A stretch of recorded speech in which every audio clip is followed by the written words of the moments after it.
Bom dia, amados irmãos. Este ano eu me propus estudar com a minha classe da escola dominical uma apostila com o título de Problemas Existenciais. E o que estamos vivendo no momento é muito propício o estudo sobre problemas existenciais. E hoje eu queria falar num texto que é muito oportuno. Cada irmão abra a sua Bíblia no livro de Lamentações de Jeremias, no capítulo 3. Nós faremos uma ligeira exposição dos versos 21 até o verso 39. No verso 21, nós lemos o seguinte: as misericórdias do Senhor são a causa de não sermos consumidos, porque as suas misericórdias não têm fim. O povo de Israel estava vivendo um momento muito crítico. Eles estavam sendo dominados pelo Império Babilônico. Tanto o rei de Israel como os reis dos países vizinhos estavam sob o domínio do povo da Babilônia. E o povo de Deus estava assim acossado, estava sentindo a pressão dos babilônicos. Então, a nossa vida, os nossos dias são dias que muitas vezes são de alegria e de tristeza. Às vezes nós acordamos com muita alegria, cantando, louvando ao Senhor. No outro dia nós somos pessoas tristes, taciturnas, pessoas que choram. Era assim que estava vivendo o povo de Israel. O povo estava vivendo uma dialética entre a alegria e a tristeza. Um dia era de vitória. No dia seguinte, eles já antecipavam uma derrota, antes mesmo de acontecer. Num dia, eles eram campeões. No outro dia, eles eram vencidos. Dias de alegria, dia de tristeza. Dias de luz, dia de trevas. Todos nós passamos por momentos assim. E o povo de Israel, embora sendo o povo de Deus, estava sofrendo as consequências da atualidade que eles viviam naquela época.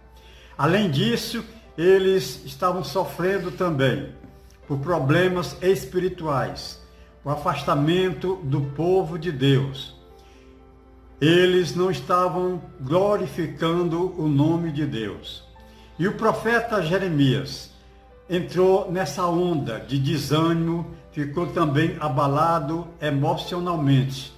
Mas um certo dia ele disse para ele mesmo: para, e fez um exame introspectivo. E então pensou no Deus Todo-Poderoso que ele conhecia. E então foi assim que ele escreveu esse texto maravilhoso, para o qual eu chamo a atenção dos irmãos. Ele apresenta aqui várias atitudes de como nós podemos sair da derrota, como nós podemos sair da tristeza, quando nós podemos fugir da desesperança. E a primeira é esta do versículo 21. Ele diz: quero trazer à memória o que me dá esperança. Então, Jeremias queria trazer à memória dele coisas que dessem esperança. A nossa mente deve ser preocupada com coisas que dão esperança. Não devemos deixar que a nossa mente fique retrógrada, que a nossa mente fique olhando para o passado. Precisamos deixar que o passado seja passado e vivamos o presente. Então, o profeta Jeremias diz: quero trazer à memória o que me pode dar esperança. E isso me faz lembrar Filipenses capítulo 4, verso 8. Lá o apóstolo São Paulo diz: tudo que é perfeito, tudo que é verdadeiro, tudo que é de boa fama, tudo que é justo, todo louvor seja para a honra e glória de Deus.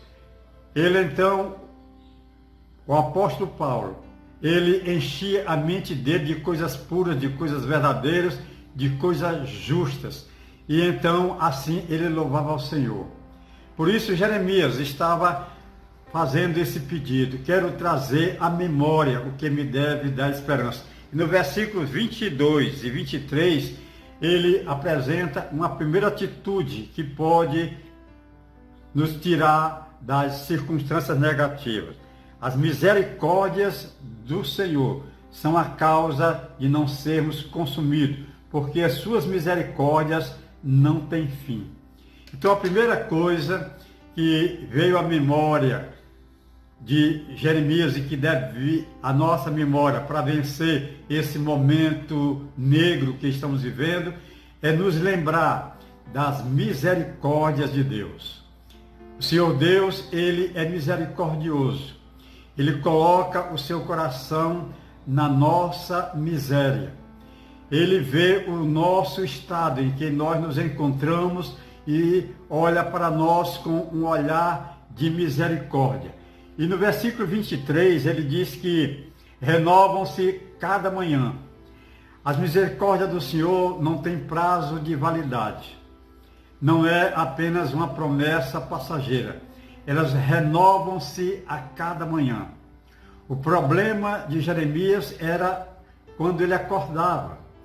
Ele sentia momento de tristeza, recordando, olhando para o estado em que ele se encontrava. Mas agora ele dizia que as misericórdias do Senhor se renovam a cada manhã. Lembremos-nos disso, irmãos. Nós estamos vivendo essa pandemia, mas Deus não nos desampara.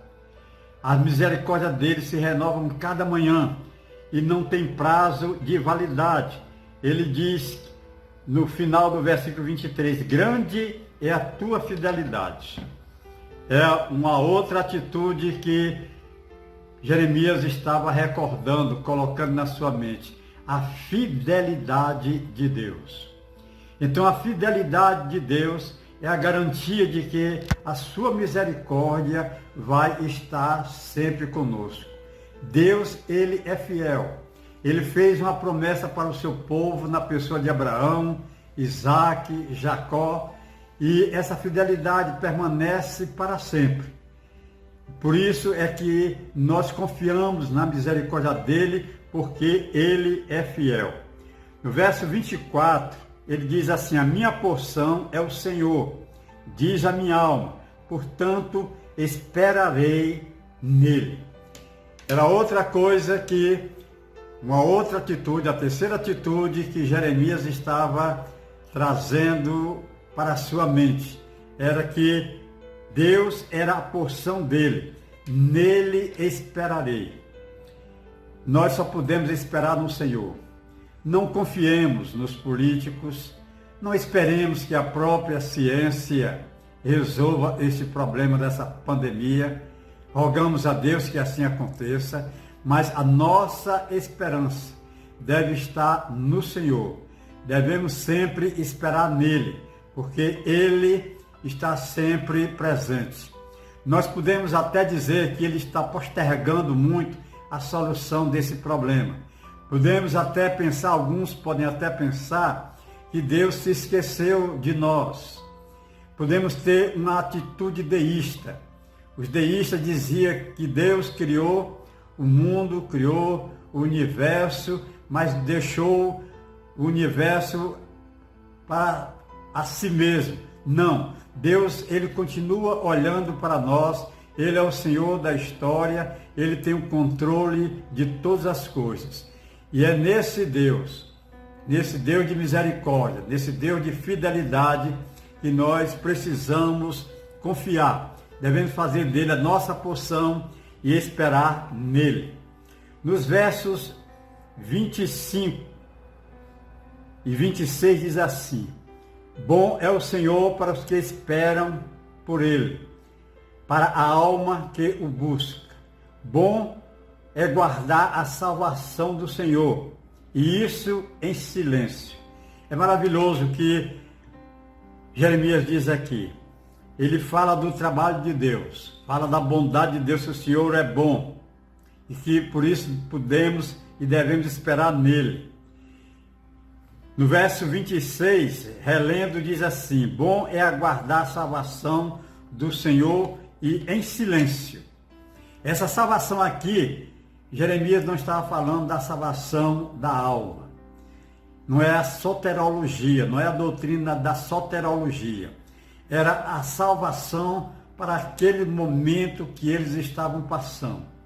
E ele diz que devemos esperar em silêncio. Muitas vezes, irmãos, o silêncio de Deus fala muito alto. Me faz lembrar o profeta Elias. O profeta Elias estava fugindo do rei Acabe e da sua esposa Jezabel. Ele matara todos os profetas de Baal e agora Jezabel estava dizendo que iria matá-lo. Fez um juramento, dizendo que mataria Elias. E por isso ele fugiu. Ele foi para o deserto. E lá em Horebe, Deus falou com Elias. Elias estava passando, como Jeremias e como muitos hoje estão passando, uma depressão muito grande. Ele chegou até a pedir a morte ao Senhor, por incrível que pareça. Mas Deus falou com Elias lá em Horebe. E Deus pediu que ele se preparasse para ouvir a sua voz. E veio um vento forte que quebrava as penhas. Mas Deus não estava nesse vento. Depois um terremoto. Deus também não estava no terremoto. Depois veio o fogo. Deus também não estava no fogo. E depois um cicio. E é nesse cicio que Deus falou para Elias. Esse relato está no livro de 1 Reis, capítulo 19, versos 11 e 12. Deus falando ao profeta Elias no cicio, no silêncio. Meus irmãos, nós estamos vivendo momentos de silêncio no recôndito dos nossos lares e Deus pode nos falar. Deus pode falar muito evidentemente para nós no silêncio dos nossos lares. Basta que nós façamos como Elias. Ouçamos o que Deus tem a nos dizer. Não precisa alarido, não precisa tumulto, não precisa algazarra. Deus fala no silêncio. Que Deus fale ao seu coração no silêncio. A voz de Deus se faz presente no silêncio. Nos versos 27, diz assim: bom é para o homem suportar o jugo na sua mocidade. Assenta-te solitário e fique em silêncio, porquanto esse jugo Deus pôs sobre ele. Ponha a boca no pó, talvez ainda haja esperança. Sim, meus queridos irmãos, não percamos a esperança. Ainda há esperança. Deus não tarda. Ele vem no tempo certo. O tempo de Deus é o Kairos, é o Kairos de Deus. Ele não está alheio a essa situação. Não podemos nos desesperar. Precisamos esperar confiantemente nele. Uma outra atitude que veio à mente, que Jeremias pediu que viesse à sua mente, está no verso 30, quando ele diz: dê a face ao que o fere, farte-se de afronta. Aqui, Jeremias dizia que queria encher a mente dele, trazer à memória dele a mansidão. Estamos vivendo esse momento muito crítico e, paralelo a isso, para e passo a isso, nós vemos pessoas se digladiando, pessoas brigando, defendendo suas ideologias, pessoas que não respeitam umas às outras, pessoas que ferem umas às outras, com palavras e até com ações que desonram o próximo. mas o povo de Deus deve encher a sua mente com mansidão. Nós precisamos aprender o que Jesus Cristo ensinou no Sermão do Monte. Bem-aventurados mansos de coração. Nós precisamos ser mansos. Jeremias, então, o profeta que estava agora se recordando do Deus Todo-Poderoso, ele termina esse texto falando uma coisa muito importante que está no verso 32. Ele diz assim: pois ainda que entristeça alguém, usará de compaixão segundo a grandeza das suas misericórdias. Ele aqui fala da compaixão. Ele queria trazer à memória a compaixão de Deus. Compaixão é mais do que misericórdia. Compaixão é Deus tendo empatia conosco. É Deus sofrendo conosco. Ele usa da sua misericórdia, mas ele também se compadece. Nós estamos vivendo dias dificílimos, mas nós temos um Deus Todo-Poderoso que se compadece de nós. Ele não nos desprezou. Ele não dorme. Ele está atento a tudo que acontece neste mundo. Repito, ele é o Senhor da história. E ele termina esse texto dizendo o seguinte: acompanhe aí na palavra de Deus os versos 37, 33 em diante. Porque não aflige, nem entristece de bom grado os filhos dos homens. Pisar debaixo dos pés a todos os presos da terra. Perverter o direito do homem perante o Altíssimo. Subverter o homem no seu pleito. Não o veria o Senhor? O Senhor está vendo tudo o que acontece. Versículo 37 a 39. Quem é aquele que diz e assim acontece quando o Senhor não o mande? Quem é? Quem é esse que pode dizer e acontecer?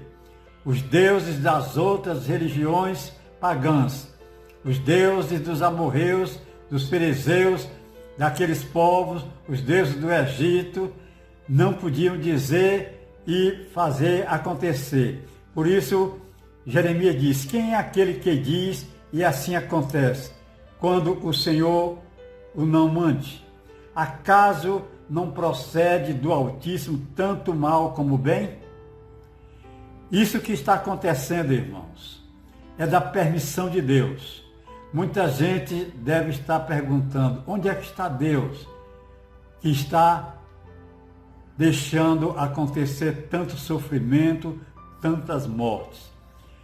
A resposta está aqui no versículo 40, versículo 39. Porque, pois se queixa o homem vivente, queixe-se cada um dos seus próprios pecados. Nós não podemos murmurar contra Deus, não podemos nos queixar contra Deus. Ele diz aqui: queixe-se cada um dos seus próprios pecados. Então, meus queridos irmãos, diante da situação que estamos vivendo, prestemos muita atenção a esse texto. Releia vagarosamente esse texto para trazer à memória aquilo que pode nos dar esperança. Jesus Cristo está do nosso lado.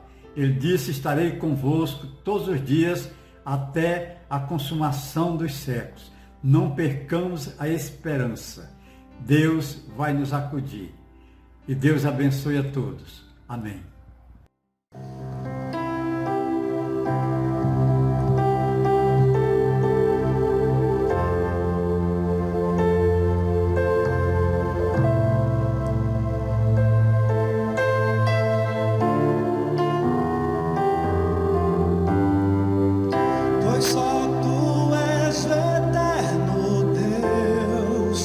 Tu és o eterno Deus, que nunca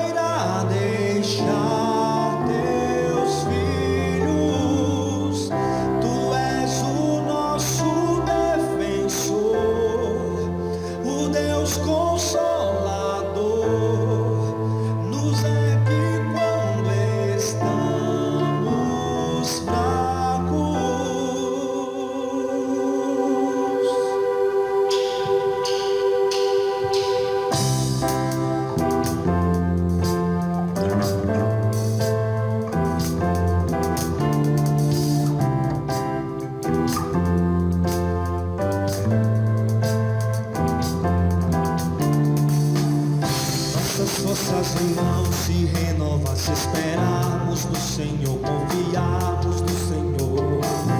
Nossas forças irão se renovar se esperarmos no Senhor, confiarmos no Senhor. Ó Deus, Tu és a força que traz a esperança.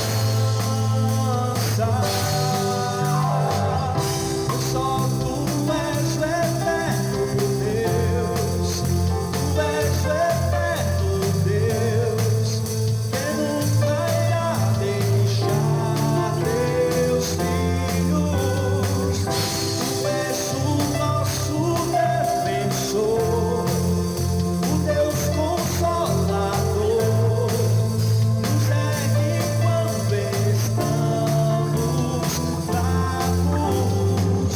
Nossas forças irão se renovar se esperarmos no Senhor, confiarmos no Senhor. Nossas forças irão se renovar se esperarmos no Senhor,